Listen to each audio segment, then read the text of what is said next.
નમસ્કાર વિદ્યાર્થી મિત્રો, આજનું જે આપણું પેપર હતું ધોરણ 12 જે બીએ નું, એટલે કે ટૂંકમાં આપણે એને વાણિજ્ય વ્યવસ્થા અને સંચાલન તરીકે જેને આપણે ઓળખવી છે તેનું પેપર હતું. પેપર ખૂબ જ સરળ હતું.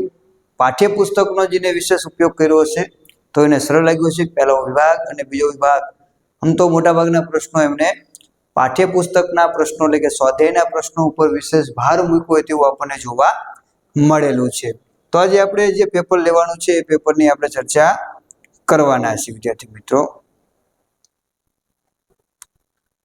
તો આપણું પેપર છે, ભોળેનાથ બેઠા છે, ઉપાધિ જેવું કશું છે નહીં.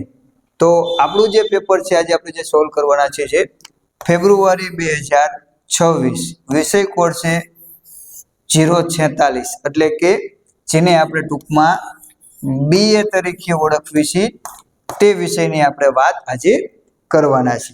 જો વિદ્યાર્થી મિત્રો તમે આપણે ઓલો 2025માં મૂકેલો વિડીયો જોયો હોય તો પણ તમને વિભાગ એમાંથી આખો મળી ગયો છે. બધા જ પ્રશ્નો એની અંદર સમાવેશ થઈ ગયા છે. આ વખતે આપણે 2026 અનુસંધાનમાં નવો વિડીયો નહોતો મૂક્યો, પરંતુ એ જ વિડીયોમાંથી આપણને મોટા ભાગનું, આમ તો બધા જ પ્રશ્નો આવી ગયા છે તેમ પણ કહી શકાય. તો આપણે વિશેષ ચર્ચા ન કરતા પ્રશ્નોની આપણે ચર્ચા કરશું.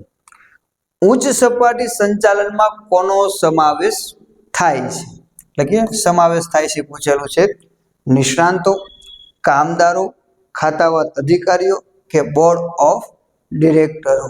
બરોબર, તો એ પણ આપણે જવાબની અંદર આવશે બોર્ડ ઓફ ડિરેક્ટર, જેનો ઉચ્ચ સપાટી સંચાલનમાં આવજો. નિષ્ણાંતોમાં ઘણા બધા વિદ્યાર્થી ભૂલ કરેલી હશે, પણ જવાબમાં આવશે ડી. જો તમે ડી જવાબ કરેલો છે તો તમારો આ ગુણ પાકો, એટલે કે એક ગુણ તમને મળી ગયો. વૈજ્ઞાનિક સંચાલન વિચારધારાના પ્રણેતા કોણ છે? શું છે કે વૈજ્ઞાનિક સંચાલન વિચારધારાના પ્રણેતા કોણ છે? તો એના પિતા તરીકે કોને ઓળખવામાં આવે છે? તો કે ફ્રેડરિક ટેલરને. જો આધુનિક સંચાલનના પૂછ્યા હોત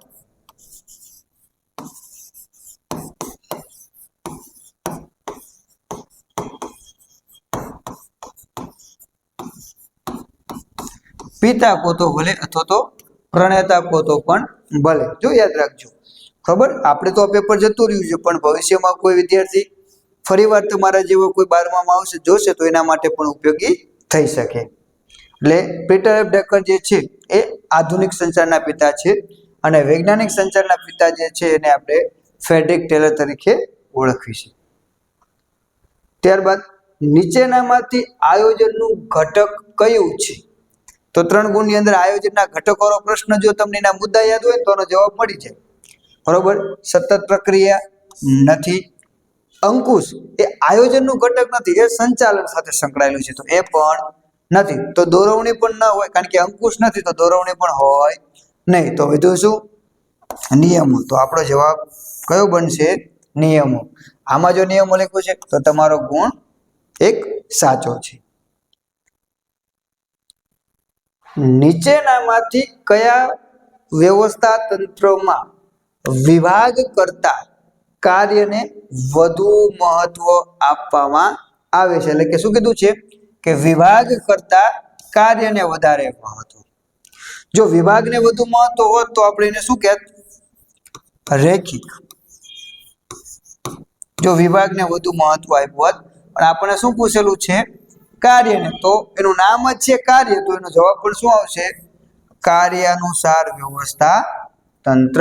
તો આપણો જવાબ બી બનશે. તો અહીં પણ આપણો બી જવાબ હોય તો એક ગુણ આપણો પાકો. નીચેનામાંથી શું સોંપી શકાતું નથી? જો સત્તા સોંપી શકાય, બરોબર, જવાબદારી પણ કોઈને આપી શકાય, કાર્ય પણ કોઈને આપી શકાય, તો એક જ વસ્તુ નથી સોંપી શકાતી, ઉત્તરદાયિત્વ. જે કામનું ઉત્તરદાયિત્વ છે એ કોઈને સોંપી શકાતું નથી. એ જે તે વ્યક્તિનું જ હોય છે, એ કોઈ બીજા ઉપર ઢોળી શકાતું નથી. એટલે આ સોંપી શકાતું નથી. બાકીના તમામ કાર્યો આપણે બીજાને સોંપી શકાય છે. ત્યારબાદનો પ્રશ્ન છે, માનવ સંસાધન સંચાલનનું મુખ્ય કાર્ય કયું છે? શું કીધું છે? માનવ સંસાધન સંચાલનનું મુખ્ય કાર્ય કયું છે તેની વાત કરેલી છે. તો એમાં શું આવશે? વેચાણ વૃદ્ધિ, ગુણવત્તા અંકુશ, કર્મચારી આયોજન કે ઉત્પાદન. તો કોની વાત કરી છે? માનવ સંસાધન, જેમાં માનવીને પ્રાધાન્ય છે કે માનવીને મહત્વ છે. તો એમાં આવશે કર્મચારી આયોજન. માનવ સંસાધનની અંદર કર્મચારી આયોજનને વિશેષ પ્રાધાન્ય મળે છે.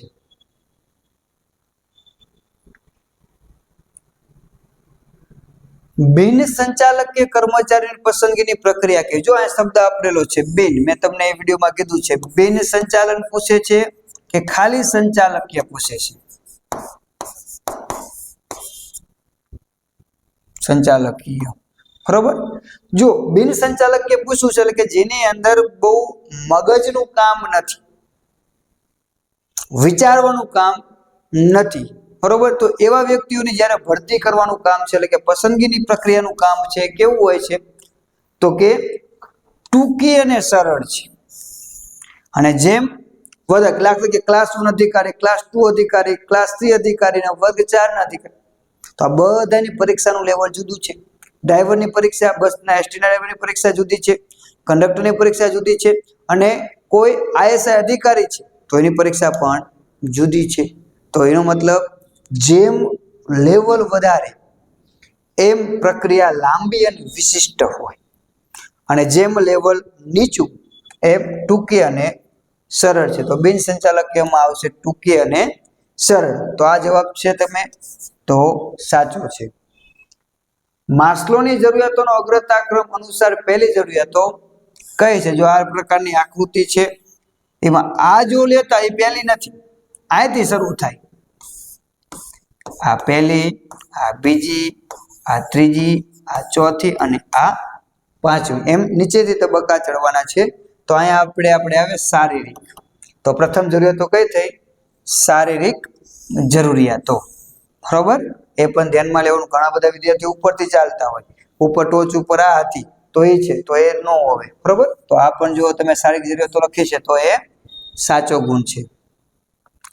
નેતૃત્વના અમલ માટે શાનું અસ્તિત્વ હોવું જરૂરી છે? એટલે કે નેતૃત્વનું અમલ કરવું છે તો એના માટે શેનું અસ્તિત્વ જરૂરી છે? નિરીક્ષકો, નિયોજકો, તાબેદારો કે સંચાલકો? તો એમાં કોની જરૂર છે? તો કે નેતૃત્વ માટે તાબેદારો હોવા જરૂરી છે, તેમ આપણે કહી શકાય. વિચલનોની જાણકારી મેળવ્યા પછી સંચાલકો તેને દૂર કરવા કેવા ઉપાયો હાથ ધરે છે? એટલે કે વિચલનો એટલે કે સમસ્યાની જાણકારી મળી પછી સંચાલકો શું કરશે? તાલીમ આપશે, કર્મચારીઓને છૂટા કરશે, સુધારલક્ષી પગલાં લેવા કે નિષ્ણાંતોની નિમણૂક કરવી? તો શું કરશે? તો સમસ્યા છે તો એનું સમાધાન એટલે કે સુધારાલક્ષી પગલાં લેવા જોઈએ, બરોબર છે. તો આ પણ જો તમે લખ્યું છે તો તમારો આ ગુણ પણ સાચો. મૂડી માળખાના કેટલા પ્રકારો છે? બરોબર. મૂડી માળખાના કેટલા પ્રકારો છે? 2, 3, 4 કે 5? તો મૂડી માળખાના કેટલા પ્રકારો છે? 4 પ્રકારો છે. ઇક્વિટી શેર અને પ્રેફરન્સ શેર, પછી ત્રણેય ભેગું, અને પછી ઓલું દેવાનું. એ રીતના 4 પ્રકારો છે. ચાલુ જવાબદારીઓ કરતા ચાલુ મિલકતનો વધારો એટલે જો ચાલુ જવાબદારી કરતા ચાલુ મિલકતોનો શું કીધો છે? વધારો. તો હકારાત્મક કાર્યશીલ મૂડી, નકારાત્મક કાર્યશીલ મૂડી, સર્વર કાર્યશીલ મૂડી કે કુલ કાર્યશીલ મૂડી? તો બે જ આવે છે, હકારાત્મક, નકારાત્મક. આ બે તો આવતા નથી. જવાબદારી કરતા ચાલુ મિલકતોનો વધારો છે તો એ સારી બાબત છે, એટલે આપણે શું કહેશું? હકારાત્મક કાર્યશીલ મૂડી, બરોબર. 1 વર્ષ કે તેથી ઓછા સમય માટે પાકતી મુદત ધરાવતી જામીનગીરીનું બજાર એટલે મૂડી બજાર, પ્રાથમિક બજાર, નાણાં બજાર કે ગૌણ બજાર? તો જવાબમાં શું આવશે? ત્યાં નાણાં બજાર. નવી જામીનગીરીનું પૂછે તો એ પ્રાથમિક બજાર, બરોબર. પ્રાથમિક બજાર એ શું છે? નવી જામીનગીરીનું બજાર.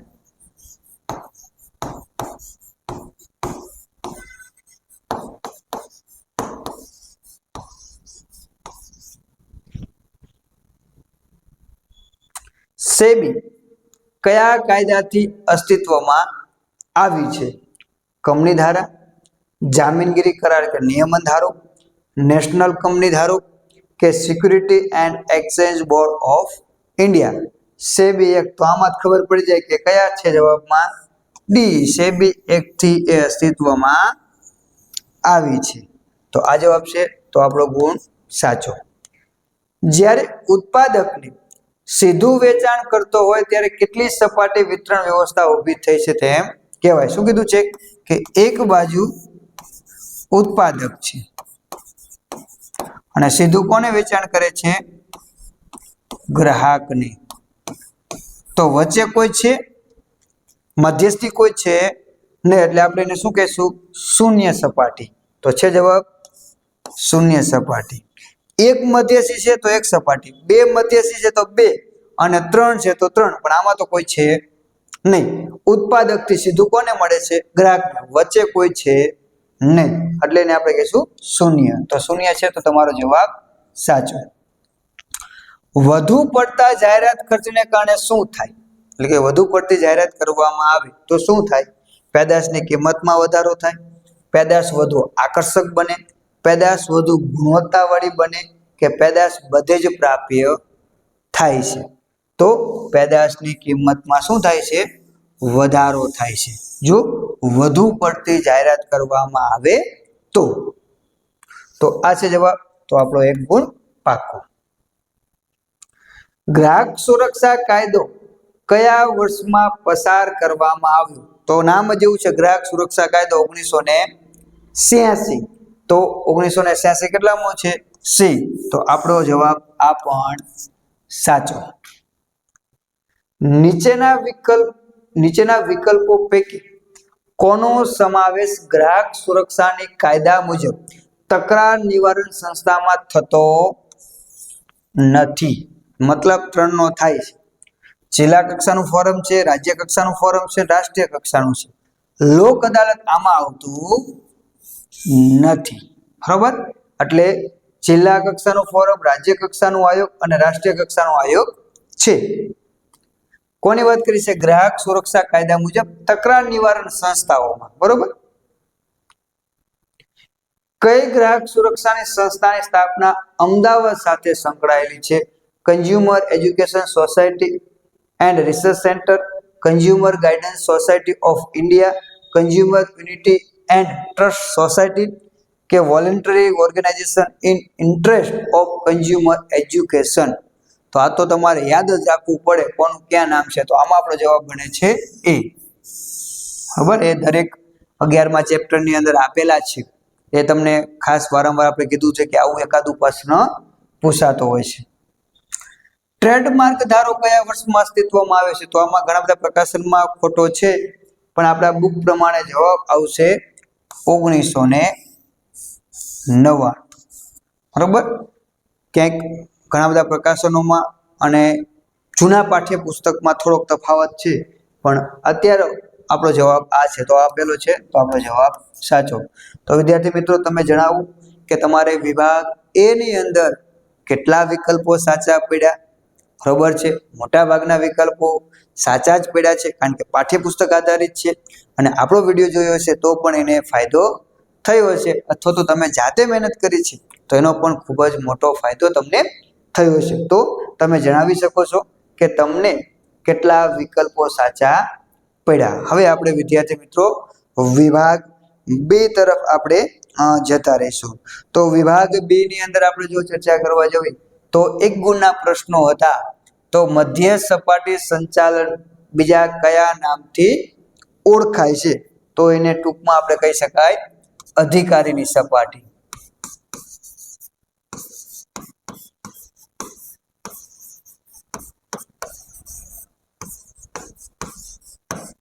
બસ, હવે અધિકારીઓની સપાટી.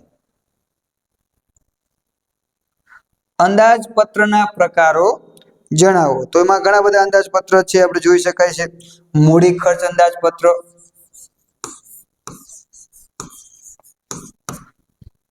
પછી ઉત્પાદન અંદાજપત્ર. હું અંદાજપત્ર નથી લખતો વિદ્યાર્થી મિત્રો. ત્યારબાદ ઉત્પાદન ખર્ચ અંદાજપત્ર,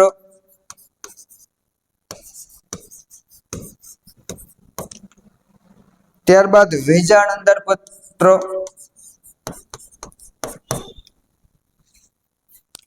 રોકડ અંદાજપત્ર વગેરે.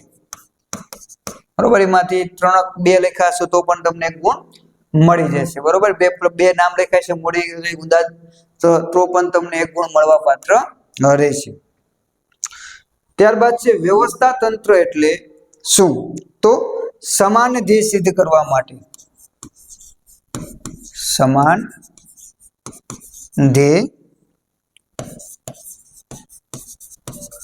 સિદ્ધ કરવા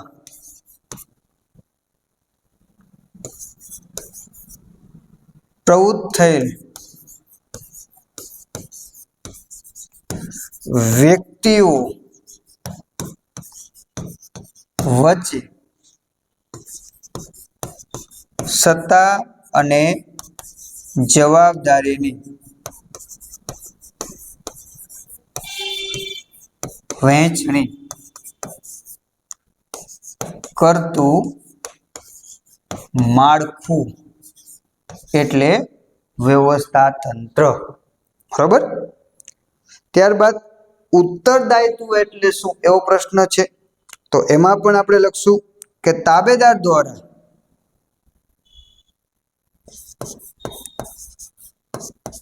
તાબેદારો દ્વારા થયેલ કાર્યનો ઉત્તર આપવા તરતનો ઉપરી અધિકારી જવાબદાર હોય તો તેને આપણે ઉત્તરદાયિત્વ તરીકે ઓળખી શકાય. ત્યારબાદ છે IIM નું પૂરું નામ જણાવો, તો ઇન્ડિયન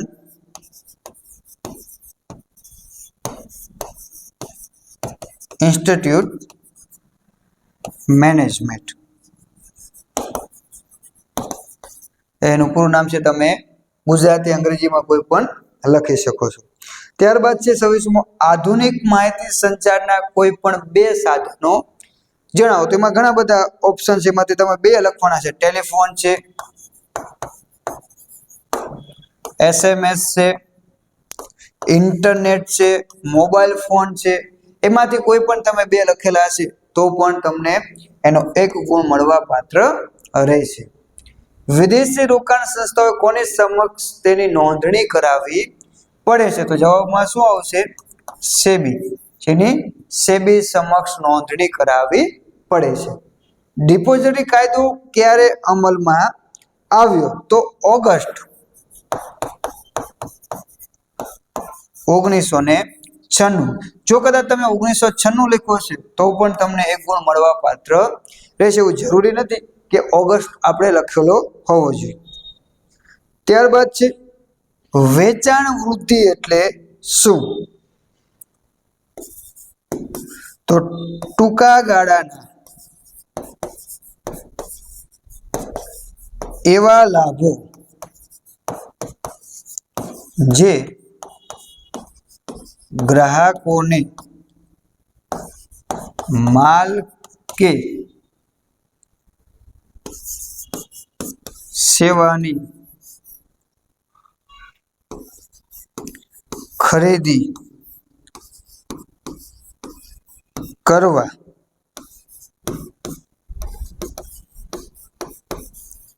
પ્રોત્સાહિત કરે છે તે, બરોબર, એ વેચાણ જે ગ્રાહકોને ત્વરિત વસ્તુ ખરીદવા માટે પ્રોત્સાહિત કરે છે. જાહેરાતની અરજી કઈ અદાલતમાં કરી શકાય છે? તો એ રાજ્યની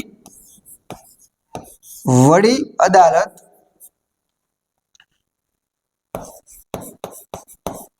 અથવા તો સર્વોચ્ચ અદાલત.